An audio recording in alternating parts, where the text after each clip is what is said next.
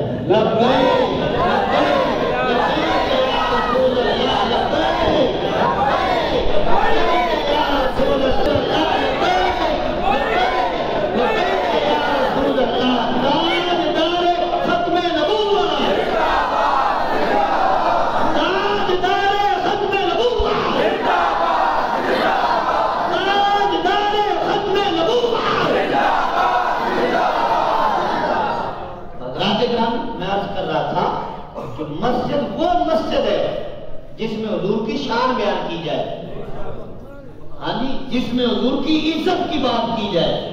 جہاں حضور کی عزت کی بات نہ ہو بھی کوئی مسجد ہے. یہ قرآن کا فیصلہ ہے، میرا نہیں ہے.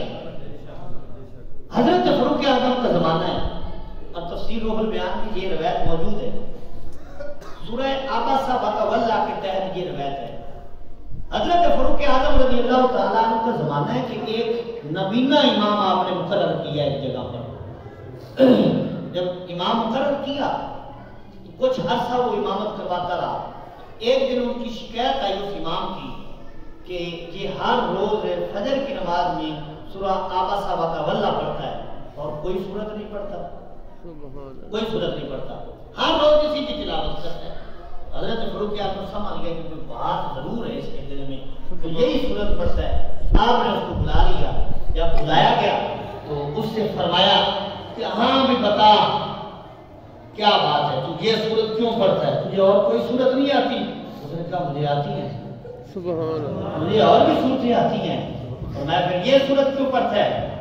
اب یہاں سبحان اللہ کہنے کا موقع نہیں ہے، معاذ اللہ کہنا ہے. اب حضرت فاروق اعظم نے فرمایا پھر یہ سورت کیوں پڑھتا ہے؟ اس نے کہا مجھے اس سورت سے پیار ہے. اللہ اکبر. فرمایا کیوں پیار ہے؟ کہنے لگا یہ سورت میں حضور کو جو ہے نا اللہ نے جھڑک دی ہے، اللہ نے جھڑکا ہے معاذ اللہ، اللہ تعالیٰ نے جلال فرمایا ہے، اللہ تعالیٰ نے جھڑکا ہے معاذ اللہ، اس لیے مجھے اس سورت سے پیار ہے. تو اب حضرت فاروق اعظم جلال میں آ گئے. فاروق اعظم نے فرمایا تجھے اس سورت سے، حالانکہ اللہ تعالیٰ نے جھڑکا نہیں ہے، یہ اس کی سمجھ میں تھا اللہ نے جھڑکا نہیں ہے، اللہ تعالیٰ نے اپنے محبوب سے کلام فرمایا ہے. ہاں جی، کہ جب حضور کی بارگاہ میں ایک نبینہ سے ابھی آئے تو وہ اپنے انداز میں حضور سے کلام کر رہا تھا، تو حضور علیہ السلام کی توجہ کسی اور کی طرف تھی. ہاں جی، تو حضور علیہ السلام نے اس کی طرف توجہ نہ کی تو اللہ تعالیٰ نے یہ سورت نازل فرمائی، یہ آیات نازل فرمائی. تو وہ کہنے لگا معاذ حضور کو اس میں جھڑک ہے. تو حضرت فاروق اعظم نے فرمایا تجھے قرآن میں باقی صورتیں نہیں نظر آئی؟ انا اعطیناک الکوثر، حضور کی شان ہے، والضحیٰ واللیل اذا سجی، اس سے تجھے پیار نہیں ہوا؟ الم نشرح لک صدرک، اس سے تجھے پیار نہیں ہوا؟ لقد خلقنا الانسان فی احسن تقویم، اس سے تجھے پیار نہیں ہوا؟ وما ارسلناک الا رحمۃ للعالمین، اس سے تجھے پیار نہیں ہوا؟ تو اس سورت سے پیار کر رہا ہے، تلوار نکالی اس کا سر اڑا دیا. فرمایا یہ مومن نہیں ہے، یہ منافق ہے، کیونکہ سورت اس سے پیار کر رہا ہے، جنہیں سمجھ کے کر رہا ہے. فرمایا یہ حضور کی عزت کی بات نہیں کرتا. تو پتہ چلا فاروق اعظم کا یہ فتویٰ اور یہ قول ہے کہ مومن اور مسلمان وہ ہوتا ہے وہ جب بھی بات کرے قرآن سے کرے حدیث سے کرے تو حضور کی عزت اور حضور کی شان کی بات کرتا ہے. عزت والا وہ ہے، مومن وہ ہے، مسلمان وہ ہے جو حضور کی عزت کی بات کرے، جو حضور کی شان کی بات کرے. قرآن سے بھی اگر حضور کی شان نظر نہ آئے تو پھر آئے گی کہاں؟ ہے سارا قرآن اللہ تعالیٰ نے حضور کی شان میں جو بیان کیا ہے، سارا قرآن حضور کی شان عظمت بیان کر رہا ہے، حضور کی نعت پڑھ رہا ہے سارا قرآن. اگر قرآن سے بھی کسی کو حضور کی عزت نظر نہیں آتی تو کہاں آئے گی؟ اچھا آپ ایک بات بتائیں، کیا قرآن اللہ تعالیٰ نے حضور کی عزت گھٹانے کے لیے نازل فرمایا یا بڑھانے کے لیے؟ رہے گا یوں ہی ان کا چرچا رہے گا، رہے گا یوں ہی ان کا چرچا رہے گا، پڑے خاک ہو جائیں جل جانے والے. اللہ نے اپنے محبوب کی عزت کا جو وعدہ فرمایا ہے وَرَفَعْنَا لَكَ ذِكْرَكَ، یہ لوگ ختم ہو سکتے ہیں، نہ حضور کا ذکر ختم ہو سکتا ہے، نہ حضور کی عزت ختم ہو سکتی ہے. یہ لوگوں کی بھول ہے، اللہ تعالیٰ کا وعدہ ہے. آپ دیکھتے نہیں کہ حضور کے ذکر کی محفلیں دن بدن بڑھ رہی ہیں. ہاں جی، پہلے ہم سنتے تھے فلان گاؤں میں محفل ہو رہی ہے، اب ہر گلی میں ہو رہی ہے. یہ اللہ تعالیٰ کا وعدہ ہے وَلَلْآخِرَةُ خَيْرٌ لَكَ مِنَ الْأُولَىٰ. تو حضرات گرامی بات کر رہے تھے حضرت بلال کی، یاد ہے؟ یاد ہے حضرت بلال کی. یہاں سے میں نے تقریر شروع کی نا، وہی ختم کرنا، وہ 2 گھنٹے لگ گئے. سبحان اللہ. لنگر پکایا ہے تھا راستے جیسے، پریشان نہیں ہوتا. حضرت بلال کی بات کر رہے تھے. حضرت بلال رضی اللہ تعالیٰ عنہ کو کعبے کی چھت پہ، کعبے میں پہلی اذان کس نے دی؟ حضرت بلال نے. مسجد نبوی میں پہلی اذان کس نے دی؟ حضرت بلال نے. اور 3 مسجد جو ہے نا، وہ ایک مسجد ساری احترام والی ہیں، لیکن 3 مساجد کا ذکر بالخصوص حضور علیہ السلام نے فرمایا ہے. ایک مسجد الحرام، ایک مسجد نبوی، اور تیسری مسجد اقصی جسے بیت المقدس کہا جاتا ہے. اللہ تعالیٰ فتح عطا فرمائے. فلسطین والوں کو اللہ تعالیٰ فتح عطا فرمائے. اللہ تعالیٰ ہمارے مسلمانوں کو بھی غیرت عطا فرمائے. ہمارے مسلمانوں کے حکومت جو حاکم ہیں، ان کو بھی اللہ تعالیٰ غیرت عطا فرمائے. تو اللہ تکرمی یہ 3 مساجد کا ذکر بالخصوص حضور نے فرمایا. مسجد ساری احترام والی ہیں، لیکن جو میں بات عرض کرنے لگا ہوں، یہ تاریخ اس بات پہ گواہ ہے. مسجد الحرام میں پہلی اذان، بولیے حضرت بلال کا نام لو نا سارے. مسجد الحرام میں پہلی اذان، مسجد نبی میں پہلی اذان، اور حضرت فاروق اعظم کے زمانے میں بیت المقدس فتح ہوا، مسجد اقصی فتح ہوئی. تو حضرت فاروق اعظم نے دیکھا کہ اب اذان کا وقت ہو گیا، اذان کون ہے؟ اور میں حضرت بلال کدھر ہے؟ اللہ اکبر.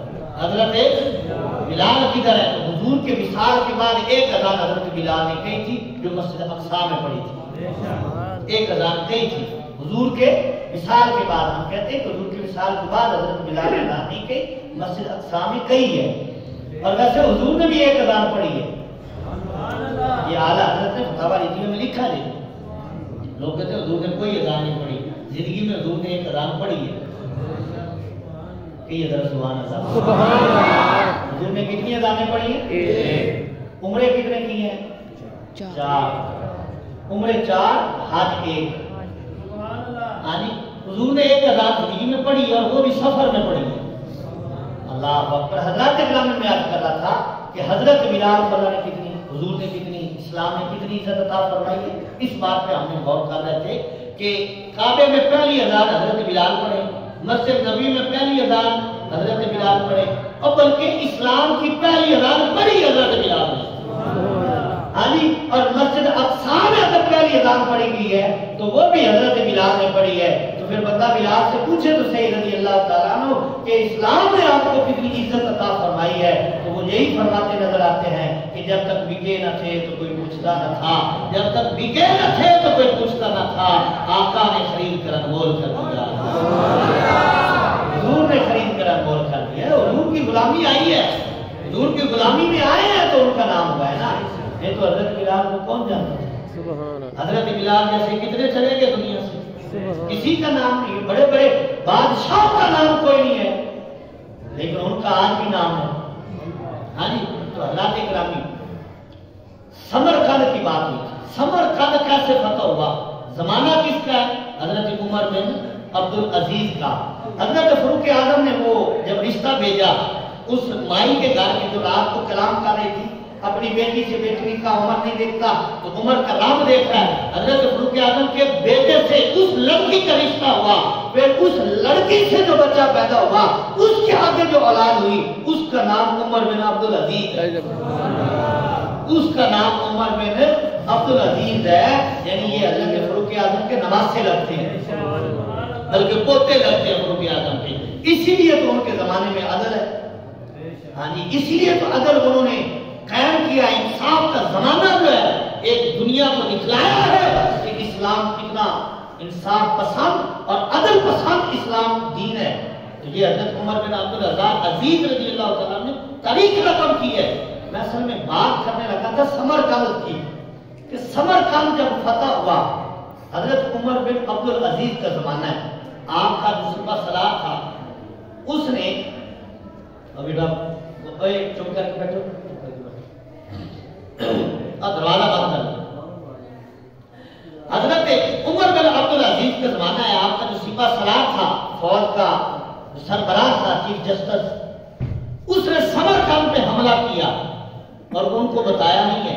راتوں رات حملہ کیا اور علاقہ فتح کر لیا.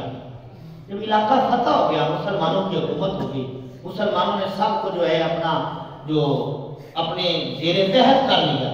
جب ملک فتح ہو گیا, سارے تحت ہو گئے, تو وہاں کا پادری پوپ جو تھا, عیسائیوں کا راہب کہہ لیں, اس نے عمر بن عبدالعزیز کو خط لکھا. اور خط میں کیا تھا؟ اس نے کہا ہم نے پڑھا ہے اور سنا ہے کہ اسلام میں یہ ہے کہ جب کسی علاقے پہ حملہ کیا جاتا ہے تو پہلے ان کو بتایا جاتا ہے, ان کو کہا جاتا ہے کہ اسلام قبول کر لو. اگر اسلام قبول نہیں کرتے تو پھر اسلام کے تحت رہو اور ٹیکس دو, اگر پھر بھی نہیں تو پھر جنگ کے لیے تیار ہو جاؤ. خط لکھا کہ آپ کا اسلام تو یہ کہتا ہے کہ پہلے بتاؤ بعد میں جنگ کرو.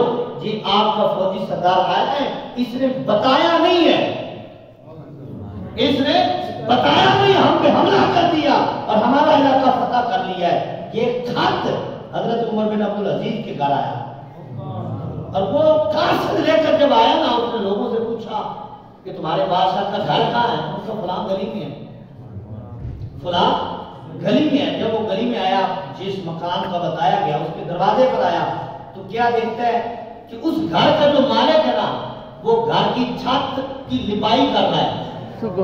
مالک چھت کی لپائی کر رہا ہے اور اس کی بیوی جو ہے وہ گارا اٹھا کر دے رہی ہے. اس نے دیکھا, اس نے کہا میں غلط ایڈریس پہ آ گیا, میں غلط جگہ پہ آ گیا ہوں. یہ مسلمانوں کا بادشاہ نہیں, یہ حاکم نہیں ہے. حاکم ایسے ہوتے ہیں, گھر کی چھت لے کر, اور مزدور بھی کوئی نہیں لگایا, بیوی گانا اٹھا کر دے رہی ہے. میں نے عرض کیا تھا کہ اسلام کا کیا تصور ہے, ہمارا یہ اسلام ہے. ہاں جی, اچھا اس نے نا سمجھا میں غلط آ گیا کہ ہو اور ایڈریس ہوگا اور مکان ہوگا بادشاہ کا. واپس چلا گیا, پھر انہی بندوں کے پاس گیا. کبھی تم تو کہتے تھے وہ فلاں, وہاں تو کوئی نہیں بادشاہ. کیوں, کیا ہوا؟ میں جس مکان تم نے بتایا وہ وہاں ایک بندہ ہے اور ایک اس کی بیوی, اور وہ اپنے چھت کی لپائی کر رہے ہیں, وہاں تو بادشاہ ہے ہی کوئی. اور میں تجھے پتہ ہی نہیں چلا, وہی تو ہمارا بادشاہ ہے, سبحان اللہ, وہی تو ہمارا حاکم ہے. ایسے حاکم ہوتے ہیں, ان کا ہمارے ایسے ہی ہوتے ہیں.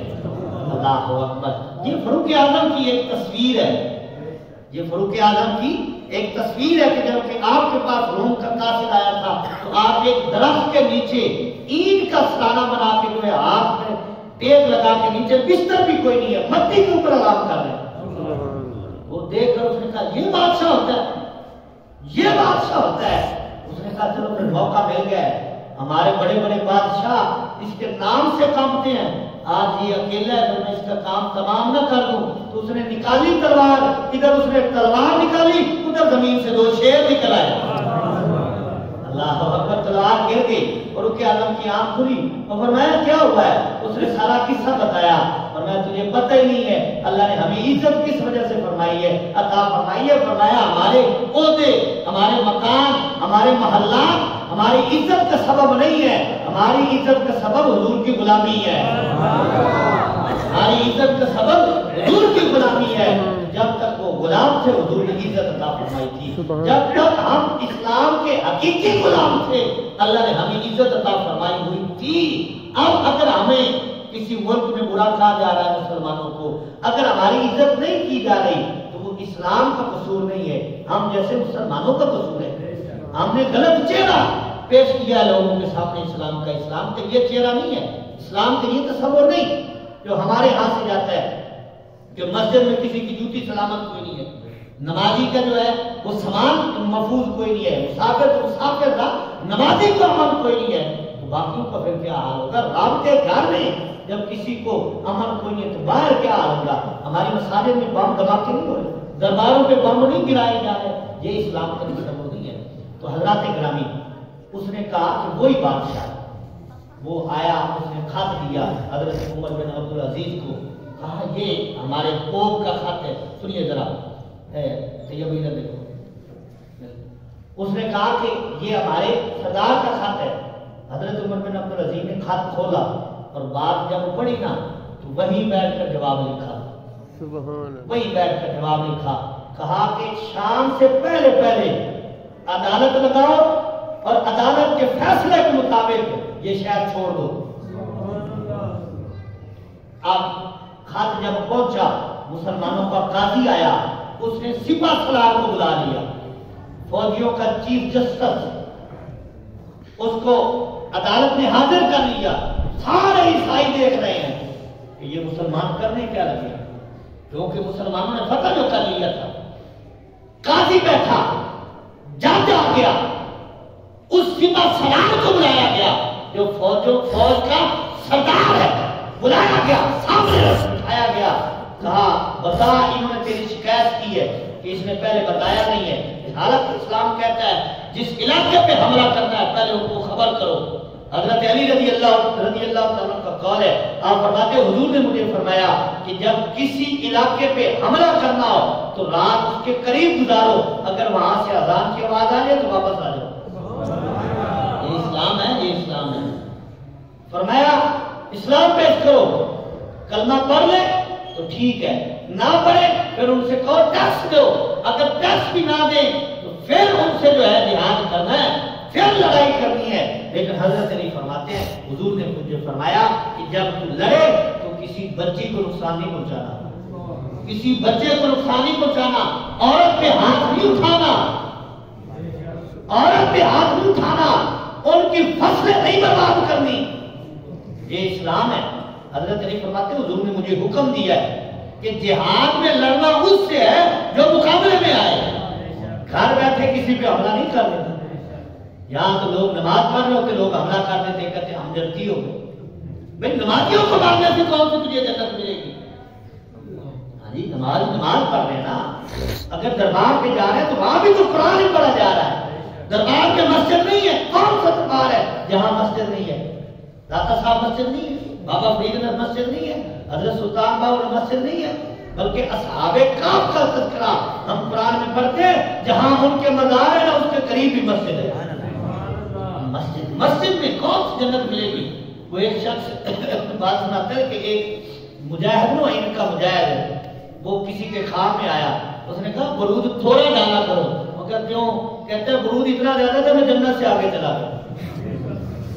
ہاں جی، تو خیر حج کرنے کا مقصد یہ کہ ایسے جنت نہیں ملتی، مسلمان بن کر جنت ملتی ہے۔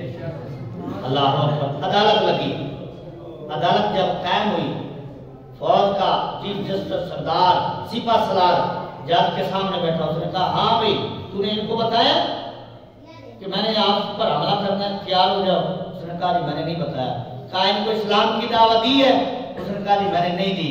فرمایا پھر آج شام سورج غروب ہونے سے پہلے تم میں سے کوئی بندہ یہاں نظر نہ آئے، اپنا سامان اٹھاؤ نکل جاؤ، شام سے پہلے سورج غروب ہونے سے پہلے اپنا سامان اٹھاؤ اور واپس چلے جاؤ، یہاں تمہارا کوئی مسلمانوں کا فوجی نظر نہ آئے، یہ تمہارا علاقہ نہیں ہے۔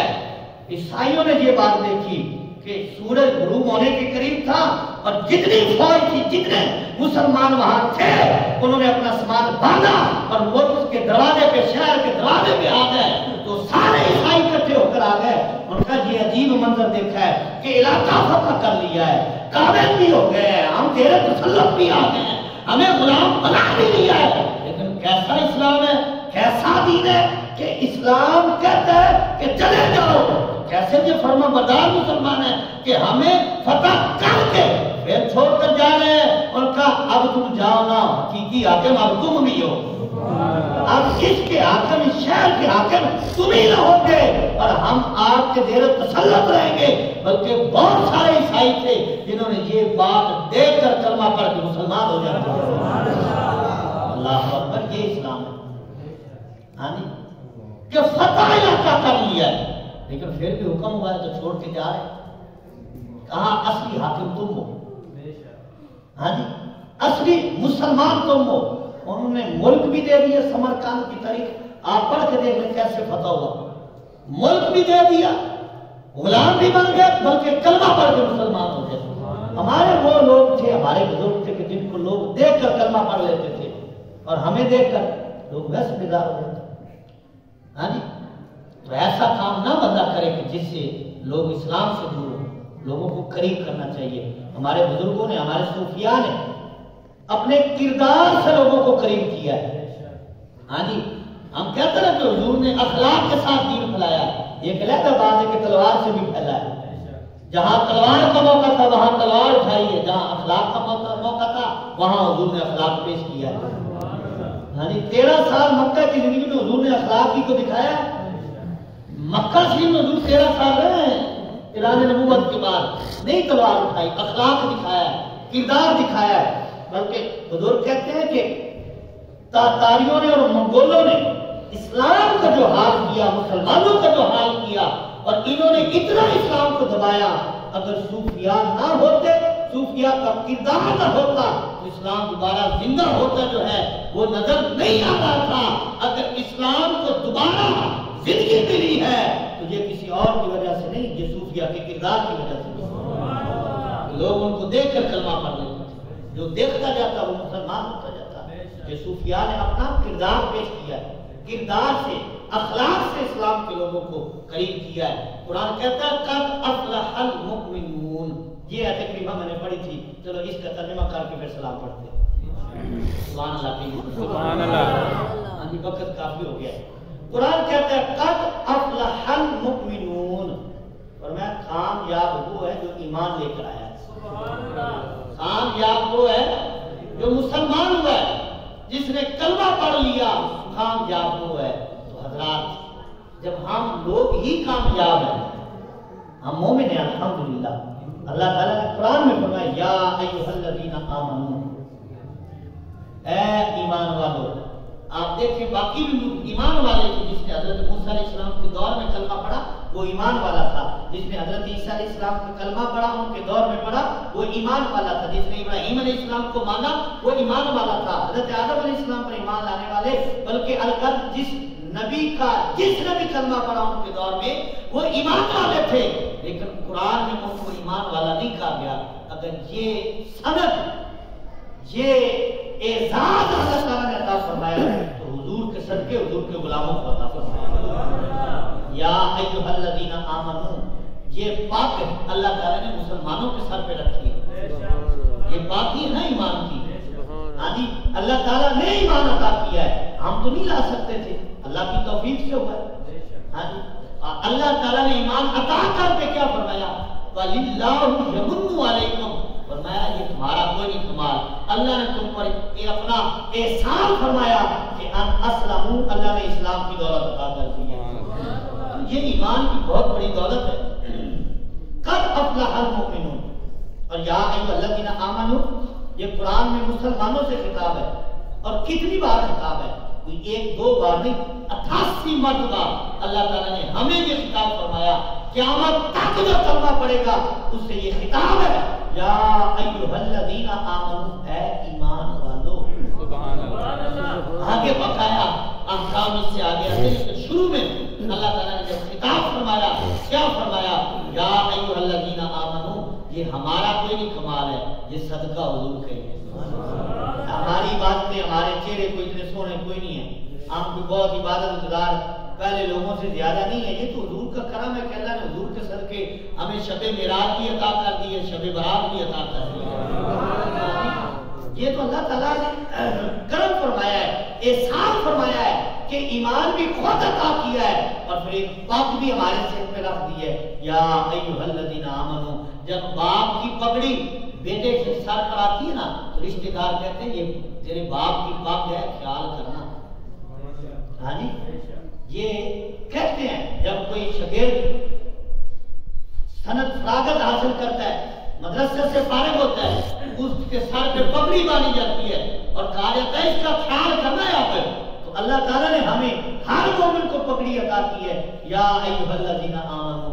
اب یہ اللہ نے ہمیں عطا کیا ہے, یہ اعزاز دیا ہے, تو پھر اس کا خیال بھی تو ہمیں ہی کرنا ہے, ہمیں ایمان والا بننا ہے. ایمان والا صرف لا الہ الا اللہ محمد رسول اللہ پڑھ لیا ہم مومن ہو گئے, ہم مسلمان ہو گئے, اس میں کوئی شک نہیں ہے. ہم پیدا ہی مسلمان کے گھر ہوئے ہیں, اس میں کوئی شک نہیں ہے کہ ماں کی گود سے ہمیں دین ملا ہے, کوئی شک نہیں ہے کہ باپ کی تربیت سے ہمیں پتہ چلا کہ ہم مسلمان ہیں. لیکن اب مسلمان بننا تو ہم نے کھو دی ہے.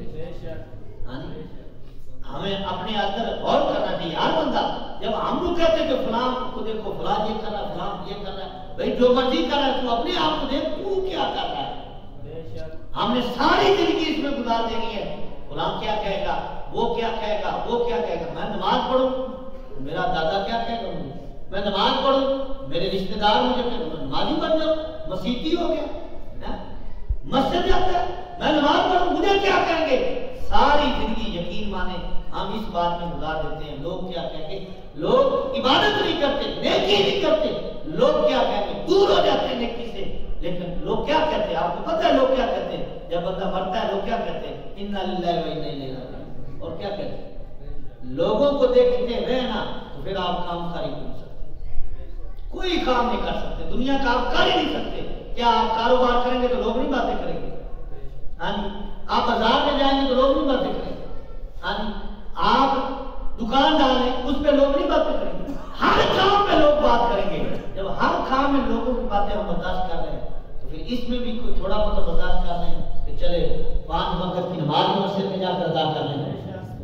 5 وقت ہمیں مؤذن اذان دے کر نہیں کہہ رہا حی علی الصلاۃ حی علی الفلاح, آؤ کامیابی کی طرف, آؤ نماز کی طرف, آؤ کامیابی کی طرف. یہ کس کا پیغام ہے, وحدہ لا شریک کا پیغام.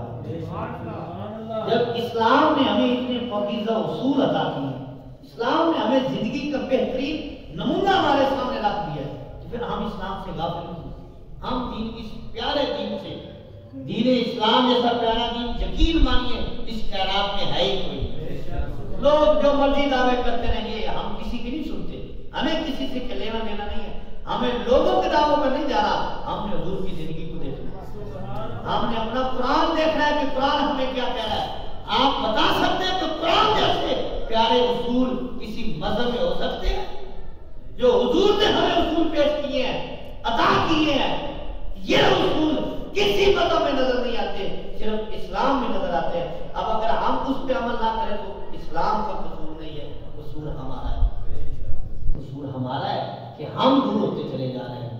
آپ کو پتہ ہے کہ یہ جرمنی وغیرہ ملک جو ہے نا, میرے عزیز ماں رہتے, مجھے انہوں نے بتایا اور اسپیشل بتایا کہ وہاں کے لوگ جو ہے نا, جب بچہ پیدا ہوتا ہے نا, جس دن پیدا ہوتا ہے گورنمنٹ کی طرف سے اسی دن اس کا وظیفہ شروع ہو جاتا ہے. تنخواہ دیتے ہیں پیدا ہونے, ایک دن کا بچہ پیدا ہوا ہے نا, اس کی تنخواہ گورنمنٹ کی طرف سے شروع ہو جاتی ہے. آپ کو پتہ ہے یہ اصول کس کا ہے, یہ ان کا اصول نہیں, اسلام کا اصول ہے. ہاں جی, یہ اسلام کا اصول ہے کہ بچہ پیدا ہونے والے کا وظیفہ گورنمنٹ ادا کرے. کیسے؟ حضرت فاروق اعظم کا زمانہ ہے, اور آپ دیکھیں گے امریکہ جیسی عدالتوں کے جو عدالت کے اوپر لکھا ہوتا ہے عمر لا, انہوں نے عمر کی جو لا ہے نا, عمر کے فیصلے جو ہے اپنی عدالتوں میں شروع کیے ہیں, جاری کیے ہیں, ان پہ عمل کیا ہے. وہ ان کے فیصلوں پہ, ان کے طریقے پہ, اسلام کے بتائے ہوئے قانونوں پہ عمل کر کے وہ کامیاب ہو گئے. ہم اسلام کے ہو کر, مسلمان ہو کر جو ہے ان اصولوں کو چھوڑ کر جو ہے وہ دنیا میں جگہ جگہ پہ ذلیل ہو رہے ہیں. یہ اسلام کے بتائے ہوئے قانون ہمیں ایک دو بار جب کر کے اسلام پڑھتے ہیں. حضرت فاروق اعظم کا زمانہ ہے, آپ نے یہ قانون بنایا تھا کہ جب بچہ ماں کا دودھ پینا چھوڑ دینا, اس وقت سے بچے کا وظیفہ شروع ہو جائے گا اور گورنمنٹ ادا کرے گی اس کا وظیفہ. یہ فاروق اعظم کا قانون تھا کہ جب بچہ دودھ پینا چھوڑ دے, وظیفہ اس کا شروع ہو جائے گا, تنخواہ شروع ہو جائے گی, گورنمنٹ کی طرف سے ادا کرے گی گورنمنٹ. اب ماؤں نے کیا کیا کہ بچوں کا جلدی دودھ چھڑانا شروع کر دیا. شرح کر کے 2 سال دودھ پلایا جائے بچے کو. تو ماؤں نے وظیفے کے لالچ میں آ کر جلدی دودھ چھڑانا, 6 مہینے دودھ پلایا, چھڑا دیا کہ وظیفہ شروع ہو جائے, اور لکھ دیا کہ اس نے دودھ چھوڑ دیا ہے, وظیفہ شروع ہو جائے. حضرت فاروق اعظم کو پتہ چلا, آپ نے فوراً اپنی رکن شورا بلائی, سارے مشاور, مشیر, مشورے والے جو ہے ان کو بلایا اور کہا کہ مجھے یہ بات پہنچی ہے کہ مائیں بچوں کا دودھ جلدی چھڑا رہی ہے. انہوں نے کہا یہ ایسے ہی ہے, جلدی دودھ چھڑا دیتی کہ وظیفہ مل جائے. فرمایا آج سے میں عمر حکم دیتا ہوں کہ جس دن بچہ پیدا ہوگا اسی دن اسلام کی طرف سے اس کا وظیفہ شروع ہو جائے. یہ عمر کا قانون ہے, یہ اسلام کا قانون ہے. لیکن ہمارے ہاں تو یہ کوئی نہیں ہے, ان کے ہاں ہے. پھر کامیاب ہو گئے وہ, اور ہم دیکھ لو ہمارے لوگ ادھر جا رہے ہیں, جرمنی جا رہا ہے, اٹلی جا رہا ہے, جناب کوئی ساؤتھ افریقہ جا رہا ہے، کوئی آسٹریلیا جا رہا ہے. کیوں؟ کہ ہم نے اپنے قانون چھوڑ دیے، ہم نے اپنے اصول چھوڑ دیے ہیں. ہم اصول چھوڑ کر دنیا میں جگہ جگہ میں ذلیل ہو. جو ہمارے بندے باہر جاتے ہیں وہ عزت رہتے ہیں. ہاں وہاں ہم کو عزت ملتی ہے، وہاں کے کوئی بڑے کاروبار ذلیل ہوتے ہیں، وہاں محنتیں کرتے ہیں، وہاں کوئی عزت نہیں ہے. عزت اسلام دیتا ہے.